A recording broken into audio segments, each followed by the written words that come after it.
तो सबको ऐड करके -12 मिलियन, और अब वो देखें कि अभी भी उसके पास, अजीब बात है, लोग ज़कात नहीं देते यार, कैसे, क्यों नहीं देते?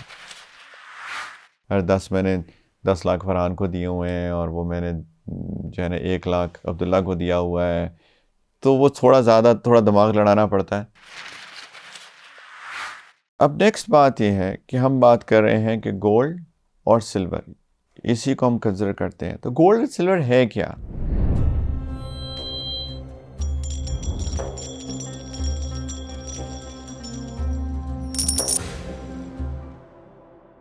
बिस्मिल्लाहिर्रहमानिर्रहीम, अल्लाहुम्मा सल्ली अला सय्यिदिना व नबीना मुहम्मद व अला आलि सय्यिदिना मुहम्मद व बारिक वसल्लम।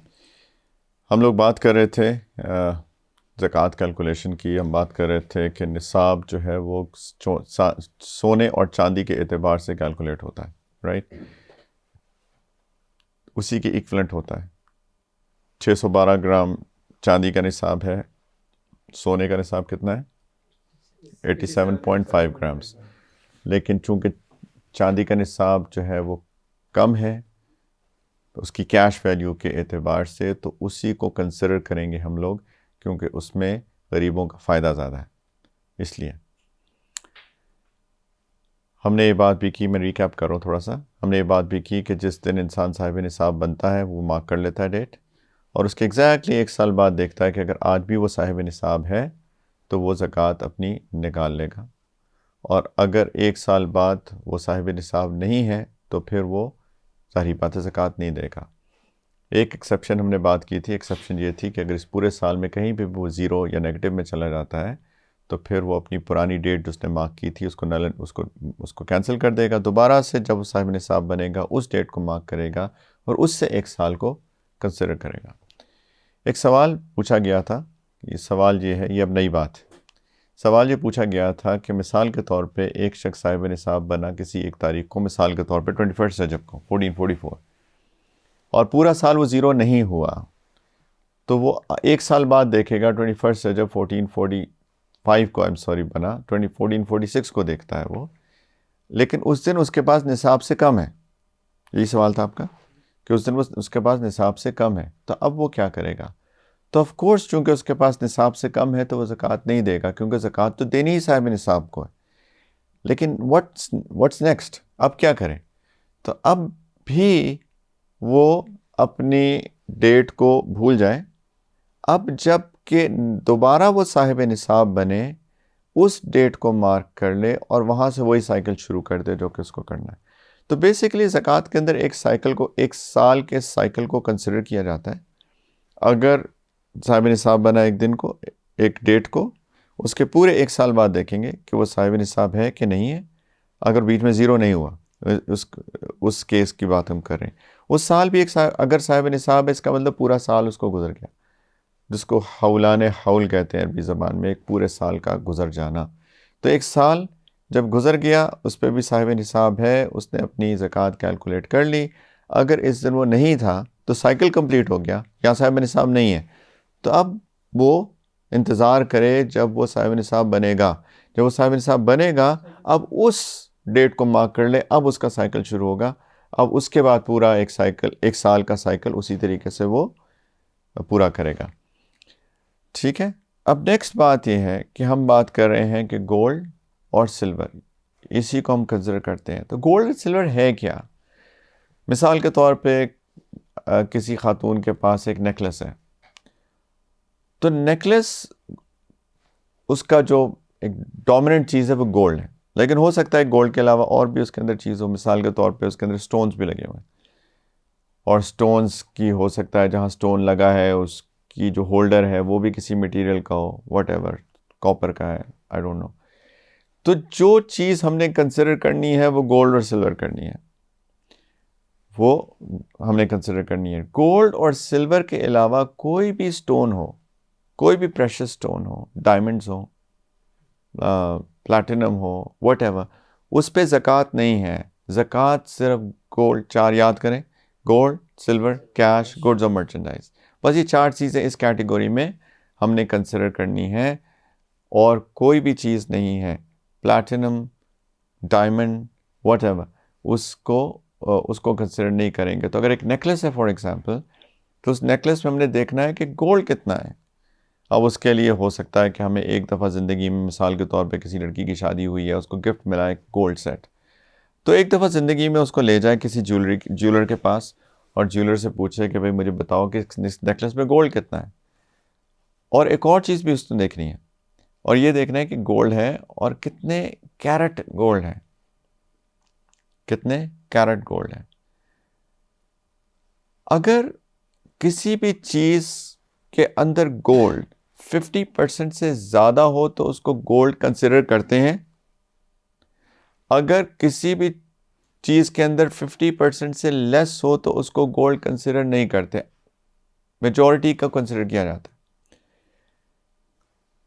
कैरेट्स जो होते हैं असल में 24 जो होते हैं वो मैक्सिमम होता है, ठीक है। तो बेसिकली 24 कैरेट क्या चीज़ होती है, इसका मतलब होता है कि 24 आउट ऑफ 24 इसके अंदर गोल्ड है। तो 50% प्लस कितने कैरेट होगा? 12 एग्जैक्टली। 12 प्लस वो 50% गोल्ड होगा, 12 माइनस वो 50% से कम होगा।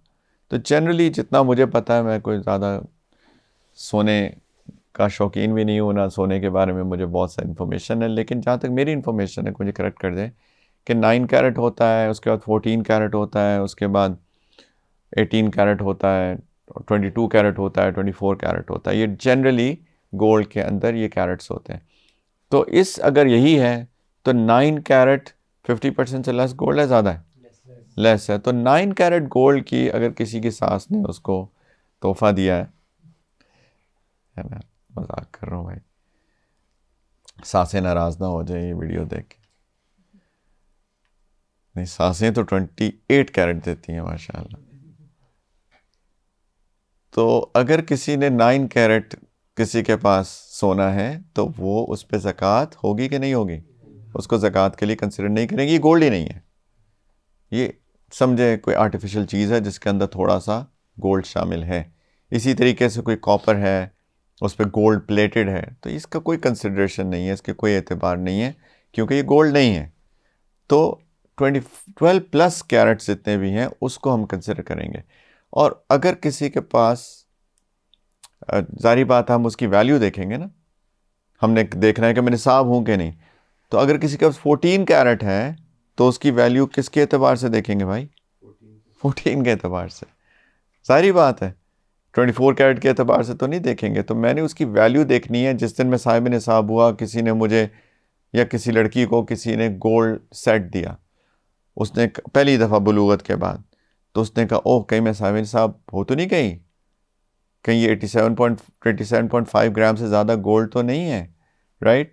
तो वो फिर जो 24 कैरेट गोल्ड है, जिसको गोल्ड कहते हैं, उसको कंसिडर, वो निसाब है, लेकिन उस जितने कैरेट मिला उसके इक्विवेलेंट कैश देखेगी। 87.5 ग्राम्स का जितनी कैश अमाउंट बनती है वो देखेगी। अगर ये उससे ज़्यादा है तब तो वो साहिब निसाब बन गई, उससे कम है तो वो साहिब निसाब नहीं बनी है, ठीक है। तो गोल्ड और सिल्वर को कंसिडर करेंगे एज सच, ठीक है। और अगर जैसे मैंने कहा कि अगर किसी के पास मिक्स्ड चीज़ें हैं, कोई ऐसी ज्वेलरी है जिसमें मिक्स्ड उसके अंदर मटेरियल यूज़ हुआ है, कॉपर प्लस गोल्ड या व्हाटएवर प्लस गोल्ड, तो वो गोल्ड और सिल्वर को ही कंसिडर करेंगे, ठीक। तो स्टोन्स कंसिडर नहीं होते, डायमंड्स। वैसे सुभान अल्लाह, अल्लाह की शान है कि आज से 1500 साल पहले ये बात हो रही है। आज भी अगर कोई डायमंड की ज्वेलरी ख़रीदे तो उसकी कोई रीसेल ही कोई ख़ास नहीं होती है, राइट। अगर आपने मिसाल के तौर पे 10 लाख की कोई बहुत ही कोई सॉलिटेयर ख़रीदा है और आप बाज़ार में उसको बेचने चाहेंगे तो वो 10 लाख तो नहीं मिलेंगे आपको, ठीक है। तो लेकिन सोना जो है उसकी वैल्यू तकरीबन मेंटेन रहती है, यानी थोड़ा बहुत कटाई वटाई होती है उसकी, लेकिन उसकी वैल्यू मेंटेन होती है। तो देखो अल्लाह की शान भी कि सोने और चांदी का ही हिसाब रखा गया। नबी करीम अलैहिस्सलाम ने डायमंड का हिसाब नहीं किया या किसी और चीज़ के बारे में नहीं बताया, सोने चांदी के बारे में ही बताया, और उसी की रीसेल भी है। वाइट गोल्ड अलबत्ता गोल्ड है, वाइट गोल्ड गोल्ड है, गोल्ड के लिए ज़रूरी नहीं है कि चमकता हुआ सुनहरी रंग का ही हो, वाइट गोल्ड भी गोल्ड ही की किस्म है, उसको गोल्ड ही में कंसिडर करेंगे, लेकिन बाकी प्लैटिनम, डायमंड्स और अदर जितने भी स्टोन्स हैं उसको कंसिडर नहीं करेंगे। एक दफ़ा दोबारा से, इसलिए मैं बार बार रिकैप भी करा रहा हूँ क्योंकि ताकि बिल्कुल याद हो जाए अच्छे तरीके से। मेरे पास एक दिन पैसा आ गया, या चले मैं एक दिन साहिब निसाब हो गया, अब मैंने पूरे एक साल बाद देखना है, तो मैं क्या क्या देखूंगा? 4 कैटेगरीज क्या देखूंगा? मेरे पास कोई सोना तो नहीं है, सिल्वर देखूंगा, कैश देखूंगा, गुड्स और मर्चेंडाइज देखूंगा। अब मैं एक और चीज़ भी देखूंगा, ये चीज़ देखूंगा कि कहीं मैं किसी को ओ तो नहीं करता, डेट्स तो नहीं है, वो नेगेटिव मनी है मेरे पास, राइट? तो कोई डेट्स तो नहीं है मेरे पास। तो this gold plus silver plus cash plus any goods और मर्चेंडाइज, गुड्स और मर्चेंडाइज को मैं क्या करूंगा, पहले बता चुका हूँ, उस दिन की मैं वैल्यू देखूंगा कि अगर आज मैं इसको बेचता हूँ तो मुझे क्या पैसा मिलेगा, राइट? तो उसको कैलकुलेट किया, उन सबको एडअप किया, minus any liability that I have. मेरे पास मेरे ऊपर कोई लाइबिलिटी तो नहीं है, यानी जो लाइबिलिटी मेरे पास ड्यू है, ये नहीं है कि मैंने 4 दिन बाद बच्चे की फीस देनी है तो मेरी लाइबिलिटी है। आज ड्यू नहीं है, जिस दिन मैंने कैलकुलेशन करनी है उस दिन ड्यू नहीं है। तो जो आज ड्यू है उसको मैंने जेन में रखना है, और फिर जब मैं इक्वेट करूंगा तो फिर जो भी अमाउंट आई उसको देखूंगा कि निसाब से नीचे है कि ऊपर है। निसाब क्या है? निसाब कितना है? 612 ग्राम सिल्वर, 612 ग्राम सिल्वर। उसकी मार्केट वैल्यू आज की, यानी जिस दिन कैलकुलेशन हो रही है आज की, क्या है उसकी इक्वल वैल्यू?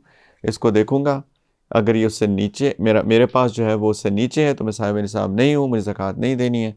अगर जो मेरे पास इस टोटल एडअप करने के बाद उससे ऊपर है तो मुझे ज़कात देनी है, और वो मेरी 2.5% ज़कात है। ठीक है, समझ में आई बात? जी। मर्चेंडाइज का आपने कहा कि उसकी हम मार्केट वैल्यू देखेंगे या कॉस्ट वैल्यू तो नहीं देखेंगे? नहीं, कॉस्ट वैल्यू नहीं देखेंगे गुड्स और मर्चेंडाइज की, हम लोग देखेंगे कि आज मैं बेचने जाऊं तो मुझे क्या मिलेगा। एक तो ना मतलब कि हम लोग सेल वैल्यू लगाई हुई होती है, मतलब कि मैंने ली 10 की, बेचना मैं 15 की चाह रहा हूँ, अगर मार्केट वैल्यू 17 भी हो सकती है और 13 भी हो सकती है, तो उसका एक रियलिस्टिक वैल्यू लें कि आज मैं अगर बेचूंगा, मेरे पास पैसा पड़ा है। देखिए कुछ चीज़ें तो है वो फिक्स प्राइस होती हैं, जो मेरी सेल प्राइस है जिसमें मैं बेचूंगा वो फिक्स प्राइस है। फ़ोन्स की बारगेनिंग कहाँ होती है? मिसाल के तौर पे एक फ़िक्स प्राइस होती है, ऐसी मिसाल ले रहा हूँ। कुछ चीज़ें हो सकती हैं, पाकिस्तान है माशाल्लाह, बहुत बारगेनिंग होती है। तो मेरे जहन में क्या वैल्यू है जो कि मैं उससे बेचना चाहता हूँ, यानी उससे नीचे मैं नहीं आ सकता। अगर कोई बारगेनिंग करेगा भी तो ये मेरी सेल प्राइस है, तो सेल प्राइस को कंसिडर करें। मुझे पता है कि थोड़ा सा शायद एग्जैक्ट ना पहुँचे उसको, लेकिन जो उसकी बेसिक जनरली जो लिखा होता है वो मार्केट वैल्यू होती है कि मार्केट वैल्यू क्या है। लेकिन मेरे पास चीज़ है, उसकी मार्केट वैल्यू तो मैंने डिफ़ाइन करनी है ना, तो उसकी मैं मार्केट वैल्यू वही होगी जो मेरे जहन में है कि मेरी सेल प्राइस जिस पे मैं बेचना चाहूँगा वो क्या है। तो ये प्राइस इस पे मैं बेचना चाहूँगा, और जनरली वो मार्केट वैल्यू के अराउंड ही होती है। आप मार्केट वैल्यू से जनरली नीचे नहीं बेचते हैं, इल्ला ये कि आप बिल्कुल ही कोई क्लियरेंस हो के निकालना चाहते हो चीज़ों को, वो एक अलग बात है। लेकिन वो फिर उसकी मार्केट वैल्यू हो जाती है। जब मिसाल के तौर पे विंटर्स के कपड़े समर्स में चले जाएं तो वो जो क्लियरेंस में निकालेंगे वही उसकी मार्केट वैल्यू भी बन जाती है। तो अगर इन शॉर्ट अगर मैं एक लफ्ज़ कहूँ तो वो मार्केट वैल्यू है, लेकिन मार्केट वैल्यू वो होती है जो सेल प्राइस होती है जिस पे कि इंसान बेचना चाहता है उस चीज़ को। ठीक है।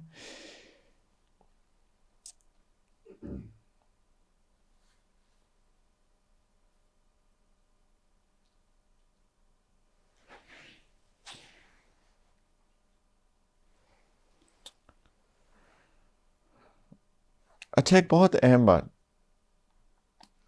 हम जब लाइबिलिटीज़ की बात करते हैं, राइट, मैं कह रहा हूँ कि ये this plus this plus this plus this minus liabilities, right, मेरे ऊपर क्या लाइबिलिटीज़ हैं, मैंने किसको क्या देना है, किसी का कर्जा देना है, किसी का कुछ देना है।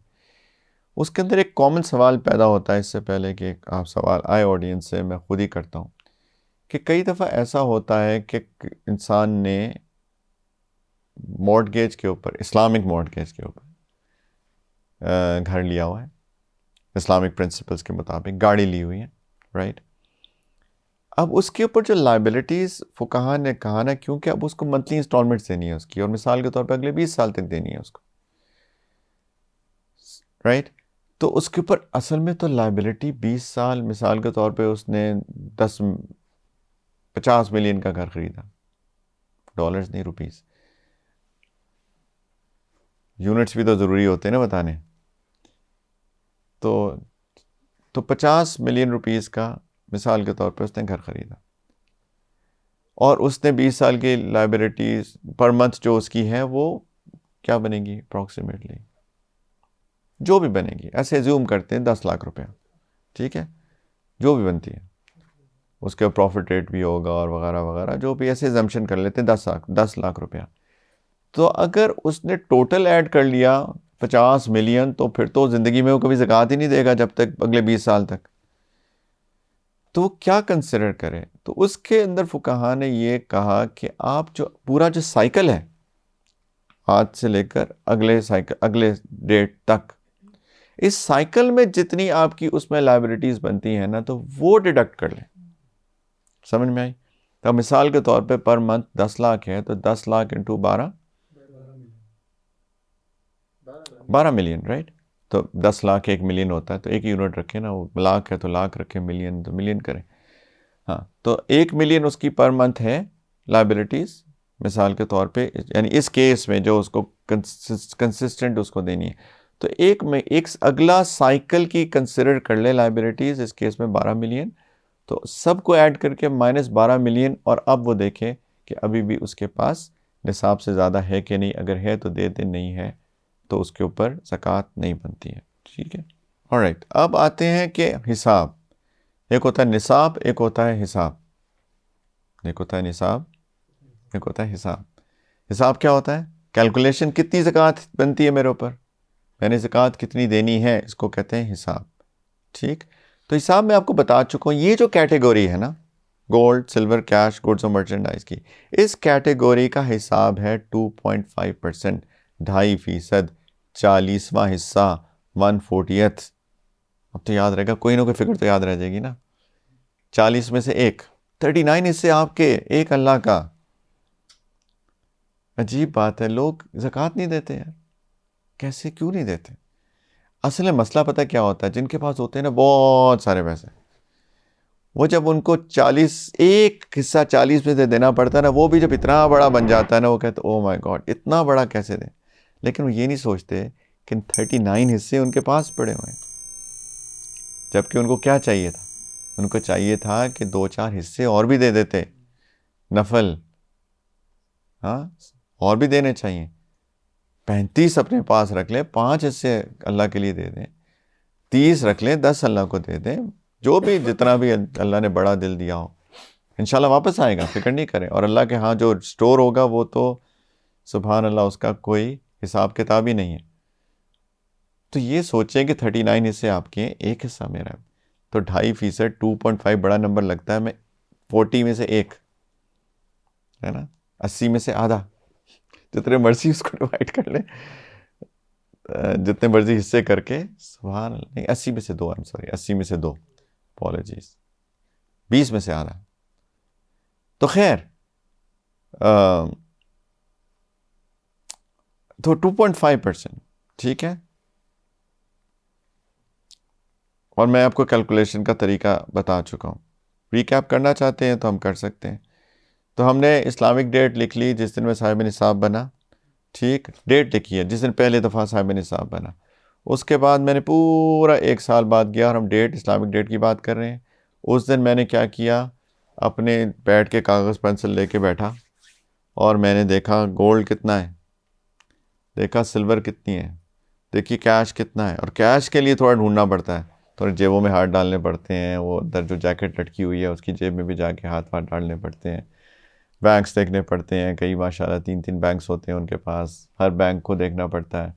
कोई डॉलर में पड़े हुए हैं पैसे, कोई दिरहम में पड़े हुए हैं, कोई रुपीज़ में पड़े हुए हैं, कोई पाउंड स्टर्लिंग पाउंड्स में पड़े हुए हैं।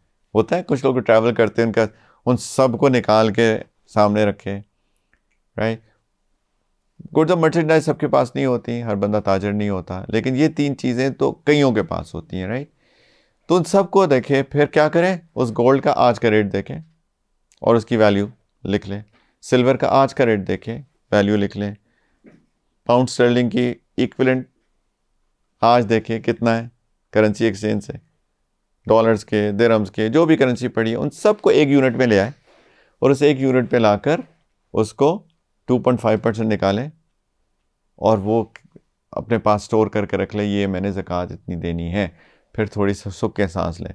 अल्हम्दुलिल्लाह, मैं ऑनेस्टली जब मेरी डेट आती है तो मैं थोड़ा सा टेंशन में होता हूँ कि यार मैं मेक श्योर करूँ कि कोई ऐसा ना हो कि गड़बड़ हो जाए। और इंसान कोशिश करे, अगर अल्लाह ने माल दिया हो कि पता हो कि इधर हर 10 लाख फरहान को दिए हुए हैं और वो मैंने जो है ना 1 लाख अब्दुल्ला को दिया हुआ है, तो वो थोड़ा दिमाग लड़ाना पड़ता है। और अगर फिर भी हो तो थोड़ा सा उसके अंदर एक्स्ट्रा कुशन रख ले, मेक श्योर करे कम ना हो, बस मेक श्योर कम ना हो। बहुत बड़ी जिम्मेदारी है ना, है ना। अच्छा, मैं एक चीज़ में वापस आता हूँ,